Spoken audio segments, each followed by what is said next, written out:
ഞാൻ വളരെ ഇവിടെ നന്ദിയോടെ ഓർമ്മിക്കുകയാണ്.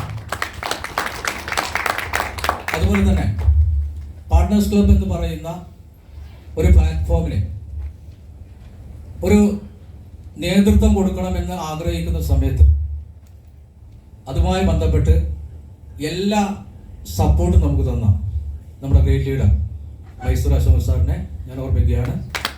അതുപോലെ തന്നെ മറ്റ് വളരെ പ്രധാനപ്പെട്ട 2 വ്യക്തികളാണ്. ഒന്ന് മിസ്റ്റർ ചെന്നൈ അശോക് സാർ, അതുപോലെ തന്നെ സുർജിത് സാർ.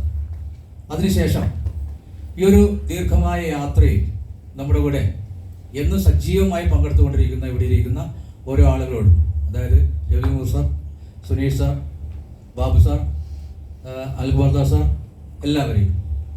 കാരണം എന്നെ സംബന്ധിച്ച് പരാജയം എന്ന് പറയുന്നത് രണ്ട് കാരണങ്ങളാണ്. ഒന്നുകിൽ നമ്മൾ എന്തോ ഒരു കാര്യം ചെയ്യാൻ വിട്ടുപോയി, അല്ലെങ്കിൽ നമ്മൾ ചെയ്ത എന്തെങ്കിലും ഒരു കാര്യത്തിലൊരു തെറ്റുപറ്റി. ഇതാണ് പരാജയത്തിന്റെ അർത്ഥം എന്ന് പറയുന്നത്. ശരിയല്ലേ? ശരി.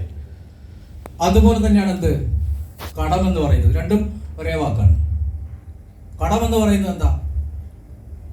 നമ്മുടെ ഒരു കഴിവില്ലായ്മയുടെ ഫലമാണ് കടം എന്ന് പറയുന്ന ആ ഒരു ഭാഗം. കഴിവില്ലായ്മ എന്ന് ഞാൻ ഉദ്ദേശിച്ചത് ജോലി ചെയ്യാൻ അറിയാത്ത ആളുകളല്ല, അങ്ങനെയൊന്നല്ല ഉദ്ദേശിച്ചത്. അങ്ങനെ തിരിഞ്ഞിരിക്കുക.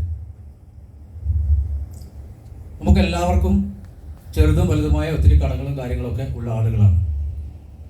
നമുക്ക് കടം ഉണ്ടാക്കി വെക്കുന്ന അത്ര എളുപ്പമല്ല കടം അവസാനിപ്പിക്കാൻ. അതൊരു വലിയ സത്യമാണ്. ശരിയല്ലേ? കടം ഉണ്ടാക്കുന്ന അത്ര എളുപ്പമല്ല കടം തീർക്കാൻ വേണ്ടി. അപ്പോൾ കടം ഉണ്ടാവാനുള്ള ഒരു സാഹചര്യം എങ്ങനെയാണ് നമ്മുടെ ലൈഫിൽ സംഭവിക്കുന്നത്? നമ്മുടെ എന്തോ ഒരു കഴിവില്ലായ്മയുടെ ഭാഗമായിട്ടാണ് നമുക്ക് കടം ഉണ്ടാകുന്നത്, അല്ലേ? ആവശ്യങ്ങൾ എന്ന് പറയുന്ന സാധനം നമ്മൾ ഒരിക്കലും നിർബന്ധിച്ച് നമ്മളിൽ അടിച്ചേൽപ്പിക്കുന്ന ഒരു കാര്യമില്ല. ആവശ്യങ്ങൾ അതിൻ്റെതായ രീതിയിൽ വന്നുകൊണ്ടിരിക്കും.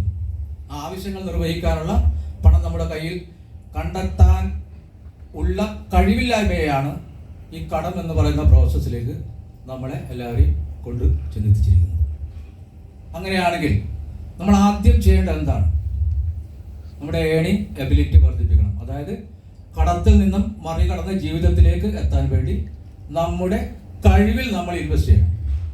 ശരിയല്ലേ? ആ ഒരു കഴിവിൽ ഇൻവെസ്റ്റ് ചെയ്യാൻ വേണ്ടിയാണ് കണ്ണൂരിൽ നിന്നും ആലപ്പുഴയിൽ നിന്നും നമ്മുടെ കേരളത്തിലെ എല്ലാ ഭാഗത്തു നിന്നും ഇന്ന് ഇവിടെ 800 രൂപയും അതുപോലെ തന്നെ റൂം റെന്റും ഡ്രസ് കോഡും അതുപോലെ എല്ലാ കാര്യങ്ങളും ചെയ്തുകൊണ്ട് ഇന്ന് ഇവിടെ മീറ്റിങ്ങിൽ നിങ്ങൾ വന്നിരിക്കുന്നത് നിങ്ങളുടെ കഴിവിനെ വർദ്ധിപ്പിക്കാനാണ് എന്ന് ഞാൻ വിശ്വസിക്കുന്നു. ഓക്കെ അല്ലേ? നമുക്കറിയാത്ത ഒരുപാട് കാര്യങ്ങൾ രവികുമാർ സാർ പറഞ്ഞു തന്നു, എല്ലാവരും പറഞ്ഞു തന്നു. അതൊന്നും ആവർത്തിക്കേണ്ട കാര്യമില്ല. പലപ്പോഴും നമ്മൾ ആലോചിക്കേണ്ട ഒരു കാര്യമുണ്ട്. നമ്മൾ ഇതിനു വേണ്ടി ചെലവഴിക്കുന്ന പണം നമുക്ക് നഷ്ടമാണോ? നമ്മൾ സ്വയം നമ്മളോട് ചോദിക്കണം. പലപ്പോഴും നമ്മൾ ഒരു മീറ്റിങ്ങിൽ പങ്കെടുക്കുമ്പോൾ നമ്മുടെ കയ്യിലുണ്ടാവേണ്ട പണത്തിനെ കുറിച്ച് വേവലാതികളോട് സംസാരിക്കുന്ന ആളുകളെ ഞാൻ കണ്ടിട്ടുണ്ട്. എന്നെ മനീഷ് സാറിനെ സംബന്ധിച്ച് ഒട്ടനവധി മീറ്റിങ്ങുകളിൽ ഞങ്ങൾ പങ്കെടുത്തിട്ടുണ്ട്. ആ മീറ്റിങ്ങുകളിൽ പങ്കെടുക്കുന്നതിൻ്റെ നമ്മുടെ കയ്യിൽ നിന്ന് നഷ്ടപ്പെടുന്ന പണത്തിനെ കുറിച്ച് നമുക്കൊരു നിമിഷം പോലും ഒരു വേവലാതിയും ഉണ്ടായിട്ടില്ല. കാരണം അന്ന് ഇൻവെസ്റ്റ് ചെയ്ത ഓരോ രൂപയുടെ തുട്ടുകളാണ് ഞാൻ ഇന്ന് ഈ ഒരു രൂപത്തിൽ നിങ്ങളോട് സംസാരിക്കാൻ ഇടയാക്കിയിരുന്നത്. അല്ലാതെ നിങ്ങൾ ഉദ്ദേശിക്കുന്നത് പോലെ അതിഭയങ്കര കഴിവുള്ള ആളൊന്നുമല്ല. കണ്ണൂരിൻ്റെ ഒരു രാഷ്ട്രീയം നിങ്ങൾക്കറിയാം. ആ രാഷ്ട്രീയത്തിൻ്റെ എല്ലാ തലത്തിലൂടെയും സഞ്ചരിച്ചു കൊണ്ടിരുന്ന ഒരാളാണ് ഒരു കാലഘട്ടത്തിൽ. കണ്ണൂരിൻ്റെ രാഷ്ട്രീയം ഞാൻ പറഞ്ഞു. അതുപോലെ തന്നെ ഒരു നാടക പ്രവർത്തകനാണ്. അങ്ങനെയുള്ള ഒരു സാധാരണ പണം സമ്പാദിക്കാൻ ആവശ്യമുള്ള കഴിവുകൾ ഒന്നുമുള്ള ആളായിരുന്നില്ല ഞാൻ എന്നാണ് പറഞ്ഞു വരുന്നത്. അങ്ങനെയാണ് കഴിഞ്ഞ 4 വർഷങ്ങൾക്ക് മുമ്പ് ഈ ഒരു പ്രൊജക്റ്റിലേക്ക് മനീഷ് സാർ എന്നെ കൊണ്ടുവന്നത്. അന്ന് മുതൽ ഇന്നീ നിമിഷം വരെ ഈ ഒരു പ്രസ്ഥാനത്തിന് വേണ്ടി മീറ്റിങ്ങുകളിലൂടെ മറ്റ് പ്രവർത്തനങ്ങളിലൂടെ വളരെ നല്ല രീതിയിൽ മുന്നോട്ട് പോയിക്കൊണ്ടിരിക്കുകയാണ്.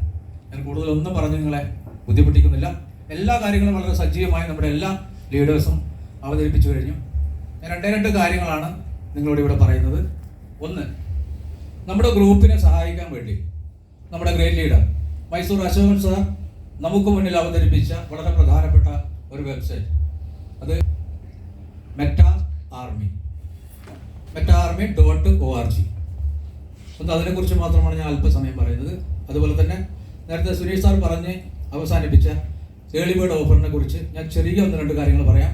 പ്ലാൻ സാറ് പറഞ്ഞു കഴിഞ്ഞു. Sir please.